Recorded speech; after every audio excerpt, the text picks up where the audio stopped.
우크라이나가 러시아 본토에까지 미사일 타격을 감행하며 전황이 더욱 격화되는 가운데 러시아 역시 즉각적인 보복 공격으로 맞서며 양국 간 긴장이 최고조로 치닫고 있는 상태. 하지만 이런 격화된 전황과는 반대로 우크라이나 내부에서는 전쟁에 대한 여론이 급변하고 있다고 하는데요. 심지어 영토 일부를 내주더라도 전쟁을 끝내야 한다는 목소리가 힘을 얻고 있다고 합니다. 전쟁 초기 그들의 모습과는 너무도 대조되는 분위기가 아닐 수 없는데요. 하지만 이러한 여론과는 반대로 젤렌스키 정부는 여전히 한국과 같은 국가들의 살상 무기 지원을 요청하며 전쟁의 지속을 강하게 밀어붙이고 있습니다. 국민들은 점점 희생에 지쳐가고 내부 갈등은 더욱 깊어지고 있는 상황. 과연 우크라이나는 앞으로 어떤 길을 택하고 그 선택으로 어떤 대가를 치르게 될까요? 오늘은 우크라이나뿐만 아니라 한국과 북한이 얽힌 복잡한 국제 정세 속에서 우크라이나에서 긴급히 들어온 흥미진진한 사연을 빠르게 번역해 알려드립니다. 저는 우크라이나 출신 사회운동가 알리나입니다. 그날도 저는 제 방의 작은 책상 위에 쌓인 서류를 바라보았습니다. 책상에는 회의록, 국제기구의 보고서, 그리고 지난밤 모임에서 논의된 내용을 정리한 노트가 있었죠. 저는 깊은 한숨을 내쉬며 손에 쥔 펜을 내려놓았어요. 전쟁을 끝내고 싶어하는 제 노력은 여전히 주변에서 쉽게 공감을 얻지 못했습니다. 제가 주최하는 반전 집회는 늘 위험을 동반하곤 했어요. 정부의 감시와 이웃들의 차가운 시선이 항상 저를 따라다니곤 했죠. 하지만 저는 멈출 수 없었습니다. 누군가는 이 희생의 대가를 물어야 해. 그저 침묵한다면 우리는 영원히 이 전쟁에 갇혀버릴 거야. 저는 저 자신에게 다짐하듯 중얼거렸습니다. 며칠 전 저는 빅토르라는 기자를 만났습니다. 그는 우크라이나와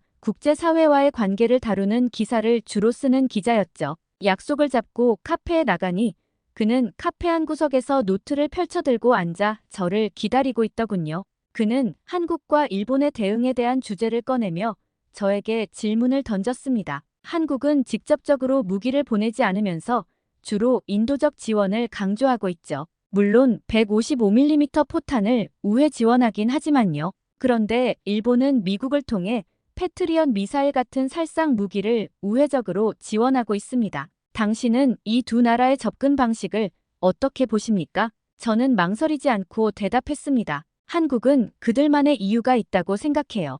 가장 큰 변수는 북한이겠죠. 최근 러시아와 북한이 무기 거래를 강화하고 있다는 보도를 봤어요. 현재 러시아는 군수품이 급한 상황이고 북한은 그 틈을 이용해 포탄과 심지어 병력까지 제공하고 있죠. 러시아가 이를 그냥 받을 리는 없어요.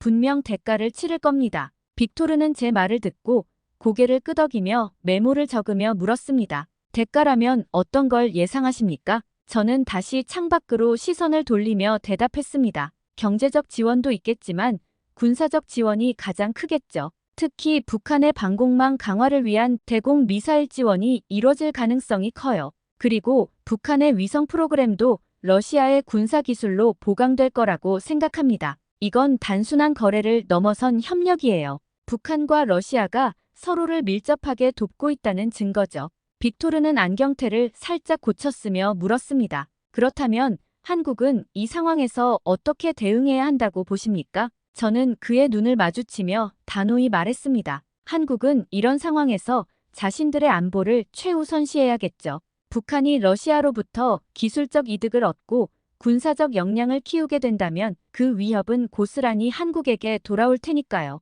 우크라이나를 돕는 문제도 중요하지만 그들은 자신들의 안보를 고려하지 않을 수 없는 상황일 겁니다. 빅토르는 메모를 멈추고 저를 바라보며 말했습니다. 그런 논리는 이해가 가네요. 하지만 일본은 헌법 제9조라는 제약 속에서도 패트리엇 미사일을 미국에 수출하며 우크라이나로 가는 길을 열었습니다. 우크라이나 입장에서 보면 한국의 태도가 답답하게 느껴질 수도 있지 않을까요? 그리고 일본이 우크라이나를 돕는데 더 적극적이라고 볼 여지도 있지 않나요? 저는 고개를 끄덕이며 대답했습니다. 맞아요. 우크라이나 입장에서는 그렇게 느껴질 수밖에 없겠죠. 하지만 현실은 그만큼 복잡하잖아요. 그리고 일본의 경우를 말해보자면 일본이 전쟁을 돕는 모습은 조금 놀라웠어요. 과거 군국주의로 주변국에 고통을 줬던 나라가 이제는 국제사회에서 군사적으로 적극적인 태도를 보이고 있다는 점에서 말이죠. 물론 지금 상황에서 보면 일본의 행동은 침략국에 맞서 피해를 입은 우크라이나를 돕는 것으로 이해해야겠죠. 우크라이나 입장에서 보면 일본의 지원은 정말 필요한 도움인 것은 분명할 거예요. 그날 밤 저는 빅토르와의 대화를 곱씹으며 집으로 돌아왔습니다. 이야기 중에 떠오르지 않았던 세부적인 내용들이 머릿속에 다시 맴돌기 시작했죠. 뭔가 빠뜨린 것이 있는 것 같아 늦은 밤까지 한국과 일본에 대해 다시 찾아보기로 했습니다. 문서를 뒤적이며 한국의 역사를 읽다 보니 1950년대 전쟁으로 폐허가 되었던 한국이 떠올랐습니다. 그들은 분단이라는 고통스러운 환경에 처했지만 이후에는 경제적 번영과 안정을 이뤘죠. 한국이 1950년대 6.25 전란으로 초토화된 뒤에도 재건에 성공한 이야기를 다시금 읽으며 저는 놀라움을 금치 못했는데요. 그들의 역사를 떠올릴수록 전쟁의 고통을 딛고 일어섰다는 사실이 더욱 인상 깊게 다가왔죠. 저는 한참 동안 그 점에 대해 생각했어요. 한국은 전쟁을 멈췄고 비극을 겪었지만 지금은 안정된 나라가 되었어. 우리는 그들에게서 무엇을 배워야 할까? 우리의 현재 고통은 정말로 우리를 더 나은 미래로 이끌고 있는 게 맞을까? 혼잣말처럼 중얼거리며 잠시 펜을 내려놓고 창밖을 바라봤습니다. 전쟁을 끝낸다는 것은 단순한 선택이 아니겠죠. 그것은 모든 것을 걸어야 하는, 어쩌면 우리에게 가장 어려운 결정일지도 모릅니다. 다음 날 저는 빅토르와 나눴던 대화와 집에서 정리한 생각들을 모임에서 공유하기로 했습니다. 이 모임은 전쟁이 터진 이후 전쟁과 평화에 대해 이야기를 나누는 자리였죠. 저처럼 사회운동에 몸담은 사람들뿐만 아니라 다양한 직업과 배경을 가진 사람들이 정기적으로 모여 서로의 의견을 나누는 곳이었습니다. 저는 키이우의 침울한 골목을 지나며 가방 속 전단지를 단단히 움켜쥐었습니다. 전단지에는 우리를 위한 평화라는 글씨가 큼지막하게 인쇄되어 있었죠. 이 문구는 저에게 점점 더 의미심장하게 다가왔습니다. 평화란 정말 우리 모두를 위한 게 맞겠지? 혹시 내가 가는 이 길이 잘못된 방향은 아니겠지? 이 질문은 제 마음을 무겁게 했지만 동시에 저를 앞으로 나아가게 만들었습니다. 답을 찾기 위해, 그리고 평화를 현실로 만들기 위해 저는 걸음을 재촉했습니다. 가는 길에 오늘은 평소보다 더 많은 사람들이 모일 거란 소식이 떠올랐죠. 그만큼 더 많은 이야기가 오가고 그 어느 때보다 중요한 대화가 오갈 것 같았어요. 그런데 모임 장소로 가는 길 비자 발급 사무소 앞에서 한 남자가 초조한 얼굴로 서성이며 주변을 두리번거리는 모습이 눈에 들어왔습니다. 그는 걱정스러운 표정으로 연신 휴대전화를 확인하며 주위를 살피고 있었죠. 또 길 건너편에는 낡은 여행 가방을 든 남자가 허둥지둥 걷고 있었는데 이따금 뒤를 돌아보는 모습이 어딘가 굉장히 불안해 보였어요.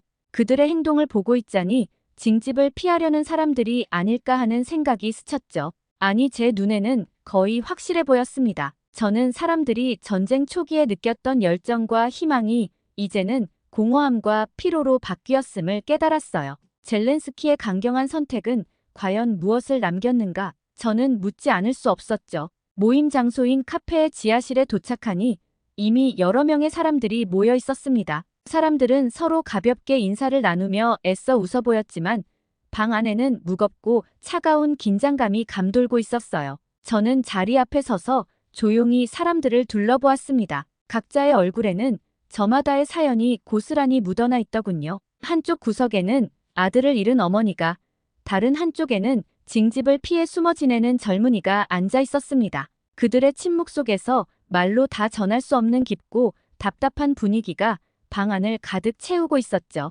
저는 그 속에서 잠시 숨을 고르며 조심스럽게 입을 열었습니다. 우리는 지금 나라 곳곳에서 피를 흘리며 끝없는 싸움을 이어가고 있어요. 크림과 돈바스에서 시작된 갈등이 이제는 모든 것을 집어삼키고 있죠. 하지만 이 모든 희생이 우리가 정말 원하는 미래를 가져다 줄까요? 한국은 전쟁을 통해 분단의 길을 걸었지만 그 비극 속에서도 지금과 같은 경제적 번영과 안정을 이루었습니다. 물론 분단이라는 아픔이 따랐기 때문에 그 선택이 무조건 옳았다고 단정할 수는 없겠죠. 하지만 우리가 지금 어떤 대가를 치르고 있는지, 그리고 그 대가가 우리에게 어떤 미래를 가져다 줄지 다시 한번 생각해 봐야 합니다. 방 안은 여전히 고요했지만 모두의 시선이 저에게 집중되고 있었습니다. 저는 마지막으로 힘을 주어 말했습니다. 그리고 우리가 그들의 경험을 통해 무엇을 배울 수 있을까요? 그런데 그 순간 한 참석자가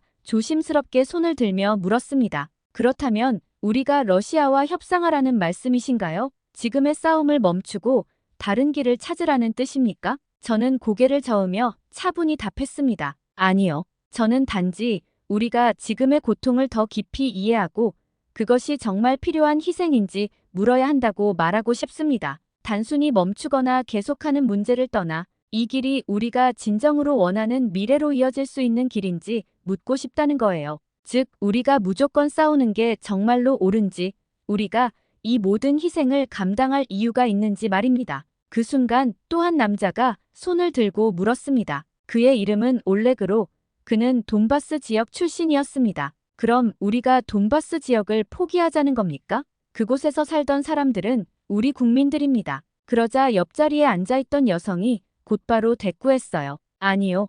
그들은 다른 선택을 원했을 수도 있습니다. 그녀는 잠시 주변을 살피며 조심스럽게 말을 이어갔습니다. 크림 병합 후 제 가족 중 일부도 러시아로 떠났어요. 그곳에서 사는 사람들 중 상당수는 실제로 러시아와 가까워지는 것을 원했을지 몰라요. 하지만 이런 이야기를 꺼내는 건 너무 복잡하고 민감한 문제라는 걸 잘 알아요. 그 여성이 말을 끝내기도 전에 올렉이 분노를 억누르지 못한 듯 목소리를 높였습니다. 그 선택이 정말로 그들의 자유로운 의지였겠습니까? 우리는 모두 같은 국민이었는데 어떻게 그들이 우리와 등을 돌리길 원했겠습니까? 저는 가끔 생각합니다. 그들이 그런 결정을 내릴 수밖에 없었던 이유가 있던 건 아닐까요?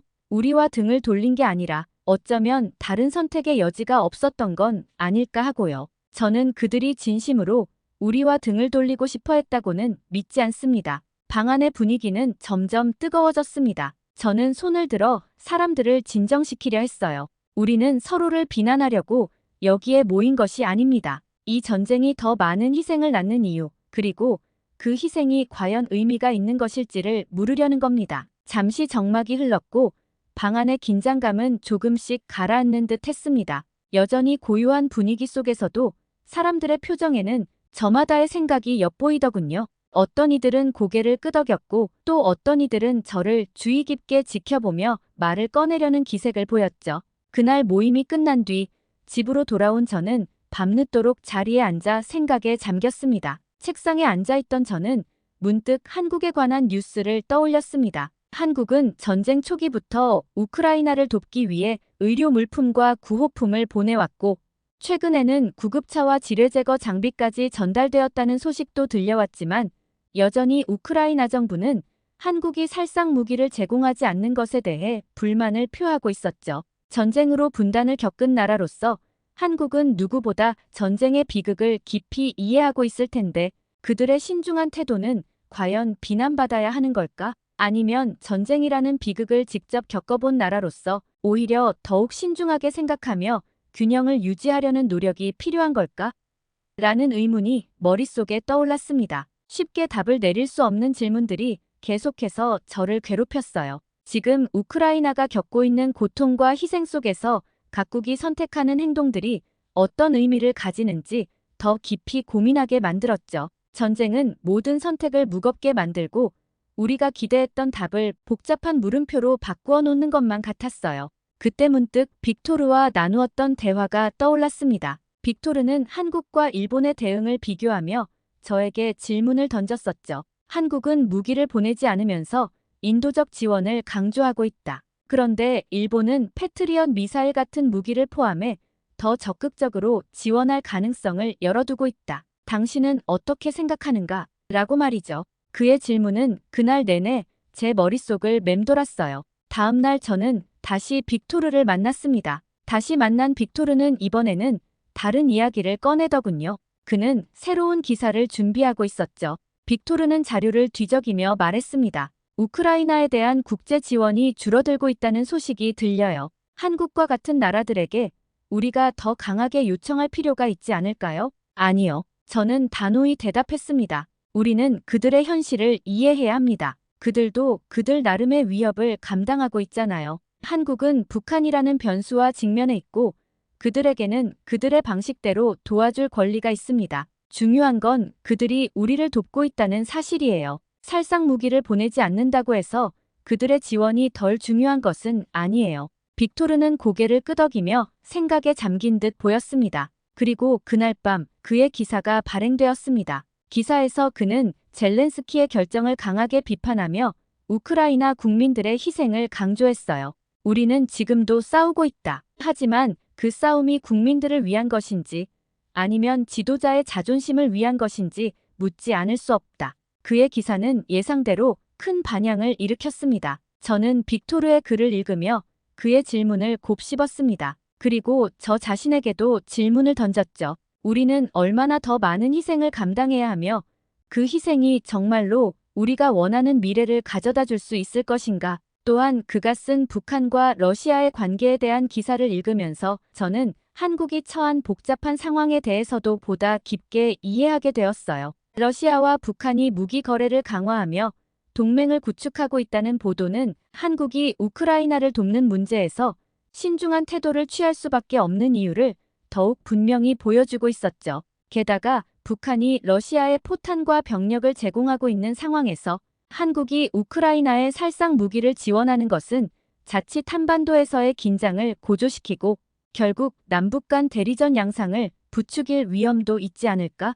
이런 생각이 떠오르면서 저는 혼잣말처럼 중얼거렸습니다. 또한 빅토르는 기사에 이렇게 썼더군요. 한국은 자신들의 분단 경험을 통해 얻은 교훈을 실천하며 우크라이나를 지원하기 위해 현재 최선을 다하고 있다. 일본은 평화헌법이라는 제약을 넘어서 우크라이나 전쟁에 기여하려는 노력을 보이고 있다. 그리고 두 나라 모두 각자의 방식으로 복잡한 국제 정세 속에서 길을 찾고 있다. 우크라이나는 그들의 선택을 이해하며 동시에 우리만의 선택을 고민해야만 한다. 저는 빅토르의 글을 읽으며 그의 기사가 단순히 국제 정세를 분석하는데 그치지 않고 우리의 현실과도 밀접하게 연결되어 있다는 점을 깨달았습니다. 두 나라의 선택은 그들만의 방식으로 국제적 책임을 다하려는 모습을 보여줬지만 동시에 지금 우리가 치르고 있는 희생이 과연 어떤 결과를 가져올 수 있을지에 대해 저를 더욱 깊이 고민하게 만들었죠. 그의 글을 읽으며 저는 다시 제 질문으로 돌아갔습니다. 키이우의 골목에서 시작된 이 물음이 더 많은 사람들의 마음에 닿길 바라면서 말이죠. 우리는 얼마나 더 많은 희생을 감당해야 하는가? 그리고 그 희생이 정말로 우리의 미래를 바꿀 수 있는가? 그렇게 빅토르의 기사를 천천히 읽던 중 제 눈길은 다른 기사에서 멈췄습니다. 제목은 우크라이나 국민들의 전쟁 반대 여론 증가였습니다. 기사에는 전쟁 초기와는 사뭇 달라진 국민들의 분위기가 담겨 있었죠. 몇 달 전까지만 해도 거리 곳곳에서 울려 퍼지던 애국가와 승리를 염원하는 구호가 점점 사라지고 대신 전쟁의 끝을 요구하는 목소리가 늘어나고 있다는 내용이었죠. 인터뷰에 응한 한 젊은이는 이렇게 말했습니다. 전쟁은 끝날 기미가 보이지 않고 희생은 계속되고 있습니다. 전쟁 초기에 저는 나라를 지키겠다는 열망으로 입대했지만 지금은 매일 수많은 동료들이 사라져가는 모습을 보며 우리가 무엇을 위해 싸우고 있는지 다시 묻게 됩니다. 끝이 보이지 않는 싸움 속에서 희생만 늘어나고 있습니다. 영토를 조금 잃는 것이 이렇게 많은 생명을 잃는 것보다 과연 나쁜 선택일까요? 저는 이제 솔직히 헷갈리기 시작합니다. 또 다른 인터뷰에서 도네츠크주에서 피난을 온 한 할아버지는 이렇게 말했습니다. 우리는 지금 집도 잃고 가족도 잃었어요. 처음에는 이 전쟁이 우리에게 자유를 가져다 줄 것이라 믿었지만 지금은 그냥 아이들이 안전한 곳에서 살 수 있기만을 바랄 뿐입니다. 크림반도나 돈바스가 정말 그렇게 중요하다면 그것 때문에 아이들을 잃는 건 과연 정당한 대가일까요? 우리 아이들을 잃으면서까지 지켜야 할 가치가 있는 건지 저는 잘 모르겠습니다. 이와 같은 목소리는 점점 더 많아지고 있었습니다. 실제로 우크라이나 국민들 사이에서는 전쟁을 조속히 끝내기 위해 영토를 일부 양보하더라도 러시아와 협상해야 한다는 의견이 점차 힘을 얻고 있었습니다. 최근 실시된 여론조사 결과는 이러한 변화를 분명히 보여주고 있었죠. 국민의 과반수가 영토 양보를 포함한 협상을 통해 평화를 이루어야 한다고 답한 것입니다. 이는 전쟁 초기와는 완전히 다른 분위기였죠. 전쟁 초반에는 승리할 때까지 전쟁을 계속해야 한다는 응답이 92%에 달했지만 현재는 38%로 매우 크게 감소했습니다. 가능한 한 빨리 전쟁을 끝내기 위해 영토 양보를 포함하더라도 협상을 해야 한다는 의견이 절반을 넘은 것은 길어지는 전쟁 속에서 국민들의 마음이 어떻게 변해왔는지를 너무도 잘 보여주고 있었죠. 이러한 변화는 전쟁의 장기화로 인한 피로감, 그리고 전쟁이 초래한 끊임없는 희생에 대한 재평가가 이루어지고 있음을 시사했습니다. 특히 가족을 잃고 삶의 터전을 잃은 사람들 사이에서 점점 더 전쟁을 끝내야 한다는 목소리가 커지고 있었죠. 저는 그 기사를 읽으며 빅토르가 쓴 글의 한 문장이 떠올랐습니다. 우리는 아직 싸우고 있다.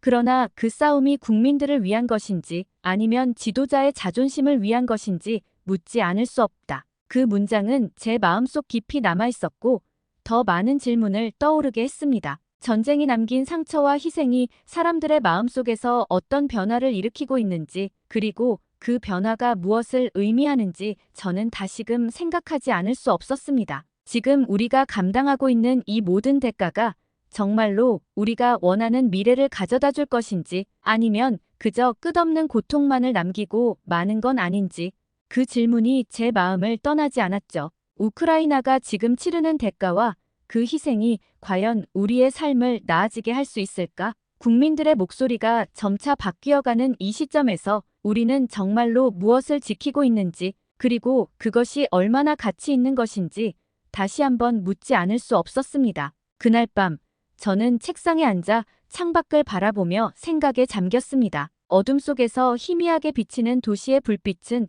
마치 우리가 잃어버린 것들과 여전히 붙잡고 있는 것들을 상징하는 듯 했습니다. 우리는 정말 무엇을 지키기 위해 싸우고 있는 걸까? 전쟁은 우리에게 자유를 가져다 줄 것이라 믿었지만 지금은 그 자유조차 무겁게 느껴졌습니다. 국민들이 흘린 피와 눈물, 희생된 생명들 위에 서 있는 이 길이 과연 우리가 꿈꿨던 미래로 이어질 수 있을까요? 평화란 단순히 전쟁이 멈추는 것으로만 이루어지지는 않을 것입니다. 그 안에는 용서와 타협, 그리고 새로운 시작을 위한 결단이 필요할 테죠. 그러나 지금 우리는 얼마나 더 많은 고통과 희생을 견뎌야 그 길을 볼 수 있을지 알 수 없습니다. 제 질문은 아직 답을 찾지 못한 채 머릿속을 떠나지 않았습니다. 하지만 이 물음이 이 도시의 골목골목을 넘어 더 많은 사람들에게 닿기를 바랐습니다. 어쩌면 누군가는 이 질문 속에서 우리의 미래를 다시 그릴 열쇠를 찾을지도 모른다는 작은 희망을 품으면서요.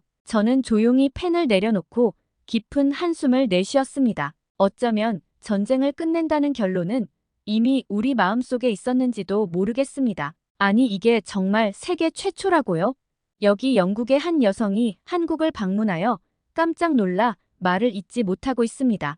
그런데 이 여성은 무려 100만 명의 구독자를 보유한 유튜버라고 하는데요. 이 여성이 한국에서 보고 놀란 것은 심지어 영국의 BBC에서까지 다루었다고 합니다. 대체 무슨 일이 있었던 걸까요? 사연 바로 시작합니다. 안녕하세요. 저는 영국에서 구독자 100만 명이 넘는 유튜브 채널을 운영하고 있는 아이비라고 합니다. 저는 세계 각국의 문화나 흥미로운 이슈들을 소개하는 영상을 제작하고 있고 또 화제가 된다 싶으면 실제로 그 나라에 방문해서 직접 영상을 촬영해서 콘텐츠를 제작하기도 하는데요. 여러 나라들을 소개하지만 특히 최근에는 한국과 관련된 콘텐츠가 영국에서 되게 조회수가 많이 터지기도 했고 또 한국에 방문하며 겪은 놀라운 경험들을 한국인 여러분들께도 알려드리고 싶어 이렇게 사연을 올려보게 되었는데요. 사실 저는 몇 년 사이에 한국이라는 나라에 엄청난 관심이 생겼어요. 그 이유를 설명하기 위해 우선 유튜버라는 직업에 대해서 먼저 설명을 좀 드려야 할 것 같은데요.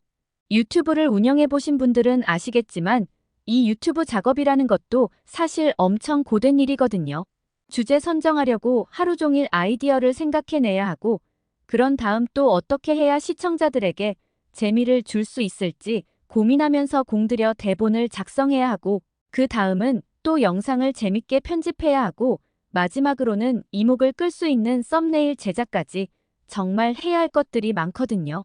특히 이 썸네일은 참 어려운 게 영상에 아무리 노력과 시간을 들여도 썸네일이 시청자들에게 관심을 못 받게 되면 시청자들이 클릭을 안 해주기 때문에 몇 날 며칠을 쏟아부은 영상의 조회수가 완전히 망하게 되는데 이럴 때면 참 회의감이 들기도 해요. 그래서 한시라도 최신 트렌드를 놓쳐선 안 되고 또 긴장을 풀고 있으면 절대 안 된답니다. 정신을 살짝이라도 놓고 있으면 아무래도 퀄리티가 떨어지게 될 수밖에 없거든요. 조금이라도 퀄리티가 떨어져 보이면 시청자들에게 외면받게 되고 경쟁자들에게 밀려 선택을 받지 못하게 되니 어찌 보면 참 어렵고 냉혹한 세계가 이 유튜브의 세계랍니다. 아무튼 이렇다 보니 사실 겉으로는 화려해 보일지라도 실제로는 거의 하루 종일 페인처럼 유튜브 고민만 하고 인간관계도 거의 포기한 생활을 해야 하는 게 또 이 유튜버라는 직업인데요. 물론 인기 연예인이나 아주 유명한 사람들은 얼굴 자체를 드러내는 것만으로도 바로 이목을 끌 수 있겠지만 저 같은 일반인들이 채널을 크게 키우기 위해서는 엄청난 노력과 고민이 동반되어야 한답니다. 아무튼 제가 한국이라는 나라에 관심을 가지게 된 이유를 설명하려다 보니 의도치 않게 한탄이 좀 길어졌는데요. 하여간 저는 이 쉽지 않던 유튜브 활동을 이어오면서 얼마 전부터 놀라운 현상 하나를 발견했어요. 유튜버로 활동하려다 보면 최신 흐름이나 유행에 굉장히 관심을 기울이고 있어야 하고 한시도 빠짐없이 신경을 바짝 쓰고 있어야 하는데 여러분들도 아시다시피 언제부턴가 갑자기 한류 열풍이 굉장히 거세잖아요. 그래서 그런지 한국 관련 영상만 올렸다 하면 조회수가 다른 영상들에 비해 확실히 잘 나오기도 하고 또 한국에 관한 영상을 더 올려달라면서 힘내라고 슈퍼챗을 쏴주시는 분들도 훨씬 많고 그렇더라고요. 정말 신기했어요.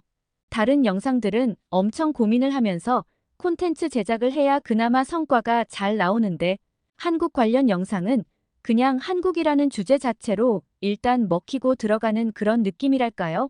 물론 한국 영상도 대충 만들진 않고 열심히 만들긴 하지만 확실히 주제빨이라는 게 있다는 느낌을 많이 받곤 했죠. 저만 해도 원래 구독자가 그렇게까지 많지 않았는데 한국 덕을 톡톡히 봐서 구독자가 엄청 는 거거든요.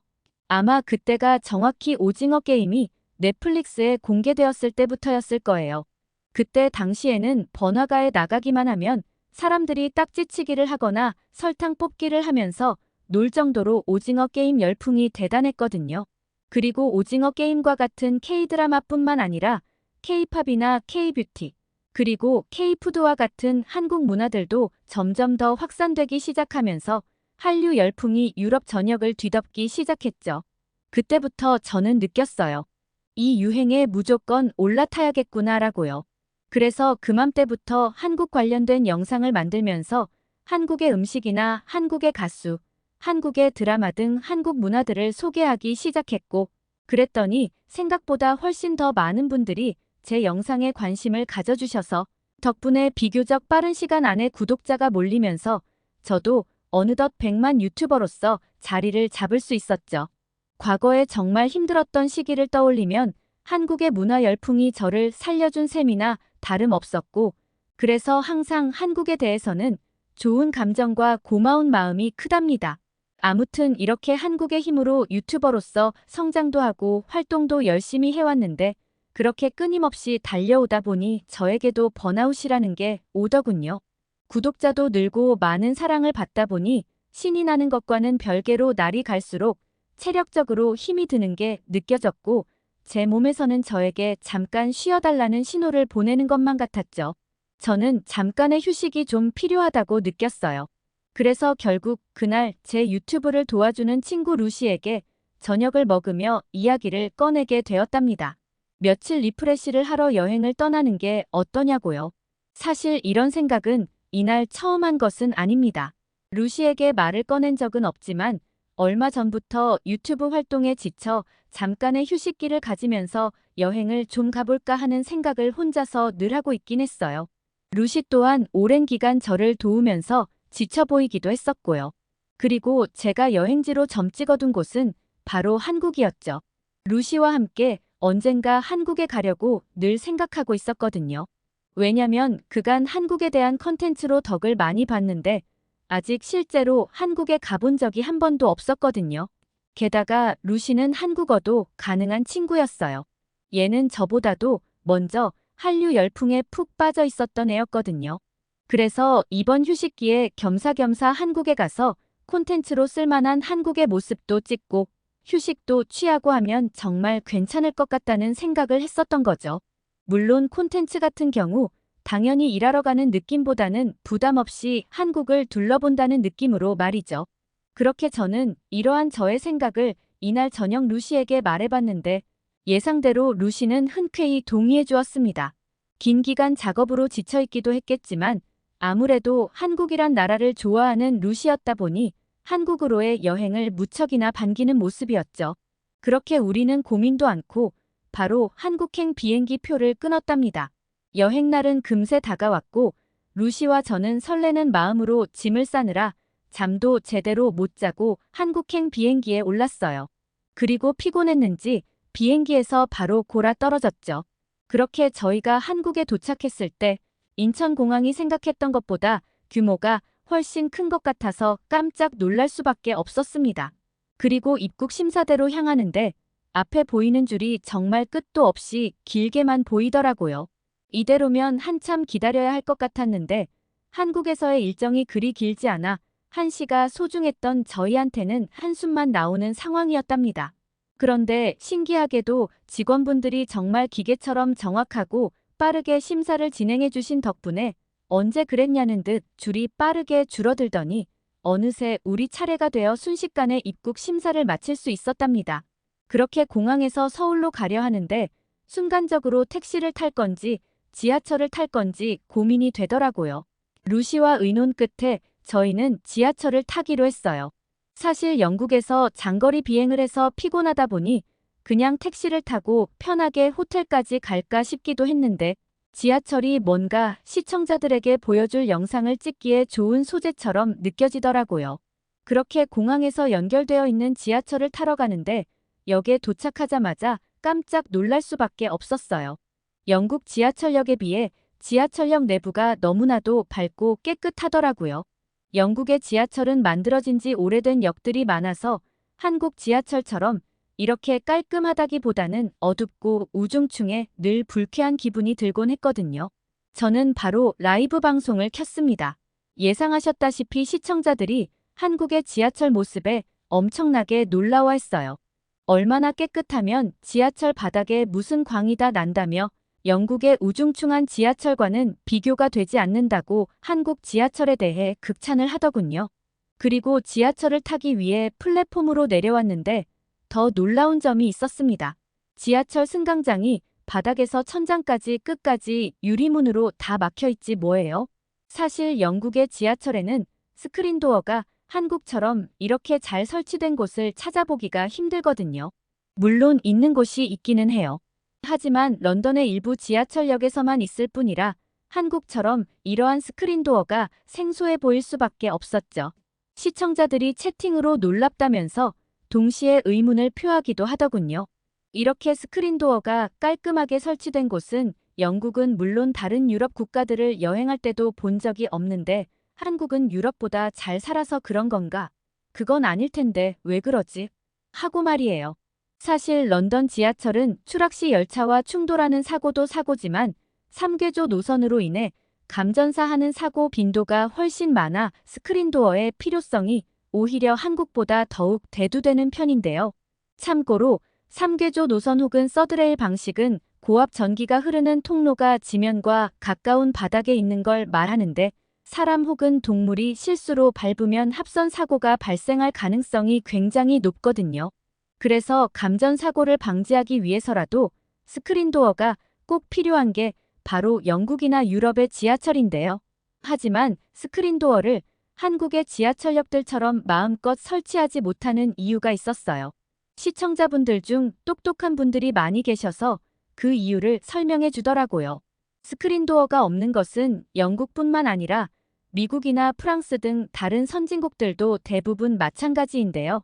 사실 스크린도어 설치에 가장 중요한 건 돈도 돈이지만 무엇보다 지하철 건축 시기가 가장 중요하다고 하더군요.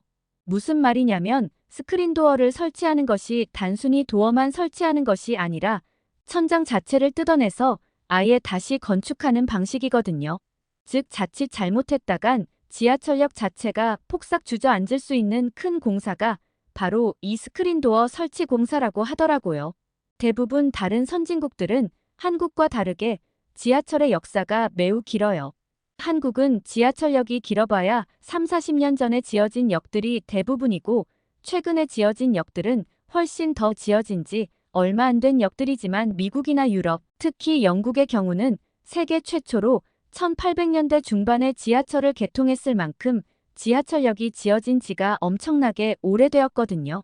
미국도 지어진 지 100년을 훌쩍 넘은 지하철역이 많고요. 아무튼 이런 상황이다 보니 자칫 건설을 시도했다간 폭삭 무너질 수도 있고 설치하고 싶어도 설치하기가 굉장히 어려운 상황이라고 해요. 때문에 비교적 최근에 지어진 노선 중 인적이 많은 역들에 한해 스크린도어를 일부 설치하거나 여의치 않을 경우에는 스크린도어 대신 그냥 안전요원들을 배치하여 안전사고를 예방하려 할 뿐이죠. 아무튼 이런 한국의 스크린도어 시스템이라면 누군가 뛰어내리거나 다른 사람한테 밀려서 선로에 떨어지는 사고는 절대 일어날 수가 없겠더라고요. 라이브 방송을 보던 시청자분들도 간혹 가다가 영국에서도 스크린도어가 설치된 역을 본 적은 있지만 이런 식으로 깔끔하게 잘 설치된 스크린도어는 처음 본다며 다들 깜짝 놀라더라고요. 스크린도어라는 게 항상 보다 보면 참 당연하게 보이겠지만 외국인들 눈에는 꽤 신기해 보이는 거랍니다. 놀라움은 지하철을 타서도 계속되었죠. 한국 지하철 내부는 영국의 지하철에 비하여 무척이나 쾌적하고 깨끗한 분위기였고 영국처럼 꾀죄죄한 사람이 보이긴커녕 승객들 모두 멀끔하고 깔끔한 차림으로 지하철을 이용하고 있더군요. 그리고 바깥에 날이 꽤 더웠는데 지하철 안은 에어컨 바람으로 마치 시원한 은행 안에서 편안하게 이동하는 듯한 느낌마저 들었어요. 정말 놀라웠습니다. 시청자들에게도 느끼게 해주고 싶었는데 화면만 보는 시청자들은 이 시원한 에어컨을 직접 느낄 수가 없으니 답답한 마음마저 들었죠. 아무튼 시청자들과 소통을 하면서 지하철을 타니 생각보다 저희는 금방 숙소에 도착할 수 있었어요. 숙소는 동대문 근처에 있는 한 호텔로 잡았답니다. 그리고 우리는 짐을 풀고 우선 홍대로 갔어요. 홍대는 젊음의 열기와 다채로운 문화가 넘쳐나는 곳으로 알고 있었고 우리는 이곳에서 오늘 하루만큼은 그간의 모든 스트레스를 잊고 특별한 밤을 보내기로 했죠. 저는 홍대 거리에 들어서자마자 화려한 네온 사인과 거리의 예술가들, 그리고 가득 찬 인파에 깜짝 놀랐어요. 길거리 공연자들이 음악을 연주하고 춤을 추는 모습은 마치 축제의 한 장면 같았답니다. 루시와 저는 여기 분위기 정말 대단하다며 감탄을 쏟아낼 수밖에 없었죠. 그렇게 놀라움과 함께 거리를 구경하다가 저희는 출출해져서 우선 허기를 좀 달래기로 했어요. 루시는 한국에서 유명한 치킨과 맥주, 즉 치맥을 즐겨보자고 했고 그렇게 저희는 가까운 치킨집에 들어가 치킨을 주문하고 시원한 맥주와 함께 먹었죠. 저희는 반반 치킨이라는 것을 시켜보았는데 후라이드 치킨과 한국식 양념으로 버무려진 양념치킨이라는 것이 반반씩 섞여 있는 것이었어요. 후라이드 치킨도 물론 맛있었지만 저는 특히 양념치킨이 정말 새로우면서도 마음에 들었어요. 진한 양념 소스에 버무려진 양념치킨은 색깔부터 달랐는데 붉은 빛깔의 양념 소스가 치킨에 골고루 묻어 있어 정말 먹음직스러워 보였고 달콤하고 매콤한 향이 어우러져 먹기도 전부터 식욕을 자극했죠. 그리고 양념치킨을 한 입 베어 물어봤더니 정말 맛있더라고요. 속살은 야들야들했고 소스는 매콤하면서도 달콤한 것이 후라이드 치킨과는 또 다른 매력을 발산했는데 소스가 잘 배어들어 촉촉한 치킨은 제 입안 가득 큰 행복을 느끼게 해주었죠. 그리고 맥주는 그 맛을 더욱 돋워주었답니다. 그렇게 맛있게 치맥을 즐긴 후 거리로 나온 우리의 관심을 끈 것은 홍대의 다양한 클럽들이었어요. 결국 우리는 호기심이 생겨 발길을 멈추고 한 클럽을 방문하게 되었죠. 클럽 안은 이미 많은 사람들로 붐비고 있었고 DJ가 틀어주는 음악에 맞춰 모두가 춤을 추고 있었어요. 루시와 저는 이런 에너지는 처음 느껴본다며 한국에 방문하는 정말 놀랍다고 외쳤죠. 음악에 몸을 맡기고 춤을 추다 보니 우리는 정말 시간 가는 줄도 몰랐답니다. 그러다 시간이 많이 늦어 어느덧 새벽 3시가 훌쩍 넘었더라고요. 비행기에서 잠을 하도 많이 자서 괜찮을 줄 알았는데 아무래도 도착 첫날이다 보니 아무리 젊은 혈기라도 피곤한 건 어쩔 수 없더군요. 그렇게 저와 루시는 즐겁게 놀다가 이제 숙소로 가려고 했는데요. 시간이 늦었기에 택시를 잡으려고 했죠. 근데 루시가 미리 검색해서 알아봐 둔 게 있다며 자기를 따라와 보라고 하더라고요. 어딜 가냐고 했더니 한국에는 심야에도 버스가 다닌다는 거 아니겠어요? 그런데 저를 더욱 놀라게 한 사실이 있었죠. 야간에 버스가 다니는 것도 신기한데 심지어 자율주행을 하는 무인버스라는 거예요. 저는 정말 깜짝 놀라서 믿기지가 않았는데 루시와 함께 정류장에서 기다리고 있었더니 정말 무인버스가 오더라고요. 너무 신기해서 두리번두리번거리며 버스에 올라탔는데 버스의 분위기도 영국 버스와는 많이 달랐어요. 일단 낮에 탔던 지하철처럼 깨끗하고 조용한 실내가 눈에 띄었고 이를 보니 한국은 어떤 대중교통이든 전부 다 깔끔하고 쾌적하게 잘 관리한다는 인상을 받을 수밖에 없었죠. 그리고 무엇보다도 가장 놀라웠던 점은 정말로 사람이 운전하지 않고 있는 운전석이었습니다. 진짜 기사님이 운전대를 잡지 않고 있더라고요. 정말이지 너무 신기했어요. 운전석에 앉아있는 기사님은 그저 모니터만 주시하고 있었고 버스는 신기하게도 자동으로 부드럽게 움직이고 있더라고요. 저는 이런 장면은 놓쳐서는 안 된다고 생각해서 바로 라이브 방송을 켰고 금세 몰려든 시청자들은 이 모습을 보고 모두 경악했어요. 정말 미래 세계에서나 가능할 법한 광경이 현재 시점에 눈앞에서 이뤄지고 있다니 모두가 놀라워하며 신기해했죠. 저 또한 놀란 건 마찬가지였고 편안히 앉아 계신 기사님 옆에서 몇 가지 질문도 드려봤어요. 물론 통역은 한국어를 할 줄 아는 루시가 옆에서 도와줬답니다. 참고로 나중에 알고 봤더니 영국의 BBC에서 이미 이 한국의 야간 자율주행 버스에 대해 취재를 한 적도 있더라고요. 아무튼 기사님께서는 제게 이렇게 설명해 주셨어요. 영화 속에서나 가능했던 기술이 이렇게 현실화되고 있다는 것이 사실 자신도 아직 쉽게 믿겨지지 않는다고요. 그러면서 아직까지는 자율주행 기술이 완벽하지는 않기 때문에 돌발 상황에 대비해 자신이 이렇게 따로 앉아 있는 것인데 이것도 철저한 검증을 거치고 안전성이 보장되면 곧 기사 없이도 운행이 가능해질 것이라고 하시더군요. 2024년까지 안정기를 거치고 이후에 서울시 외곽까지 구간을 확대하고 나중에는 지방까지 더 많이 확대해서 운행할 계획이라고 하시더라고요. 또한 이것은 단지 시작일 뿐이지만 관련 업계 종사자들은 자율주행이 서울의 교통 문제 해결의 완벽한 해결책이라 생각한다고 하셨어요. 특히 밤에는 버스를 운전하고 싶어하는 사람들이 적기 때문에 이러한 자율주행 버스들이 그 빈자리를 메울 수가 있을 것이고 야간 버스 운전 기사의 피로나 졸음 등의 부담을 크게 덜어줄 수 있을 것이라고 말씀하셨죠. 저희는 자동으로 도로를 달리는 버스 안에서 기사님의 설명을 흥미롭게 들었어요. 그리고 직접 타보니 버스의 승차감은 일반 버스만큼 참 편안했습니다. 또 늦은 밤에 버스를 탄 승객들은 이러한 자율주행 버스에 대해 불안해하는 느낌 없이 안락하게 버스 안에서 스마트폰을 하거나 창문에 기대어 잠깐 동안 자는 모습을 보여주었죠. 자칫 위험할 수도 있을 거란 생각에 꺼려질 법도 한데 아무래도 한국에서는 이렇게 새롭게 도입하여 운행하는 시스템에 대한 시민들의 믿음이 굉장히 강한 모습으로 느껴졌습니다. 그러한 믿음에 부응하듯 버스는 도로 위의 다른 차량들과 보행자들을 완벽하게 인식하여 반응하는 모습을 보여주었고 이를 지켜보던 제 구독자들 전부가 깜짝 놀랐음은 물론이고 저와 루시 또한 입이 떡 벌어진 채 이러한 신기한 모습을 지켜볼 수밖에 없었어요. 그리고 버스가 움직이는 동안 우리는 서울의 야경을 감상할 수도 있었는데요. 아시다시피 영국에서는 밤이 되면 길거리가 한산해지고 사람이 거의 없어져요.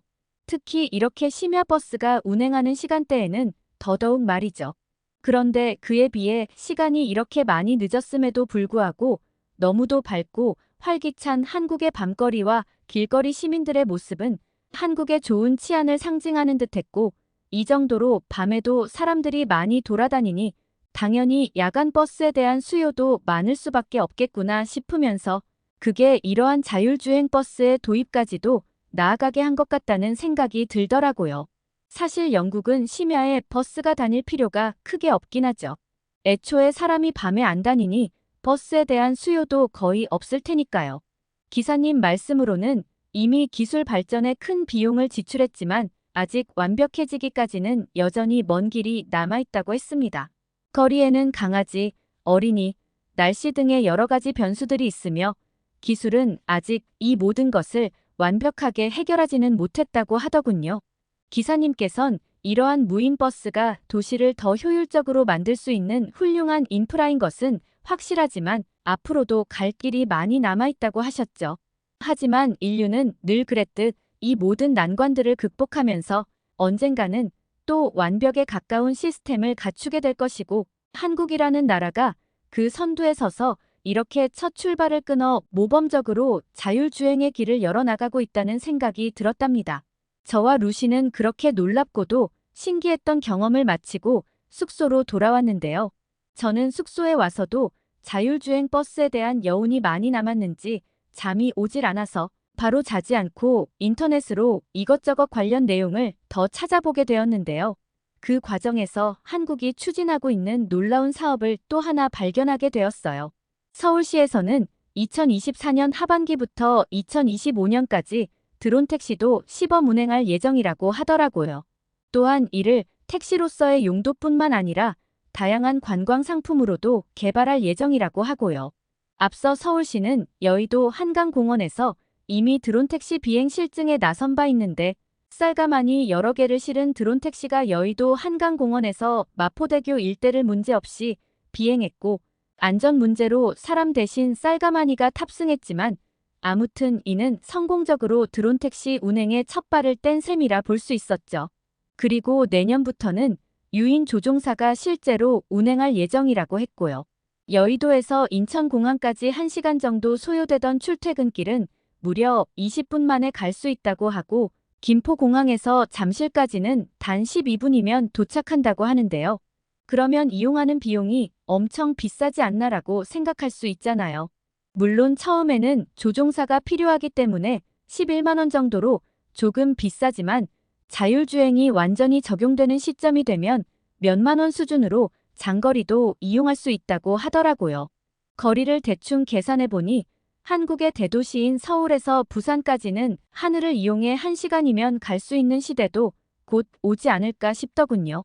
어릴 적에 누구나 상상해본 하늘을 나는 택시를 진짜로 볼 수도 있을 것 같다는 생각이 들면서 나중에 이 드론 택시가 상용화되면 바로 또 한국부터 와봐야겠다는 생각이 들었답니다.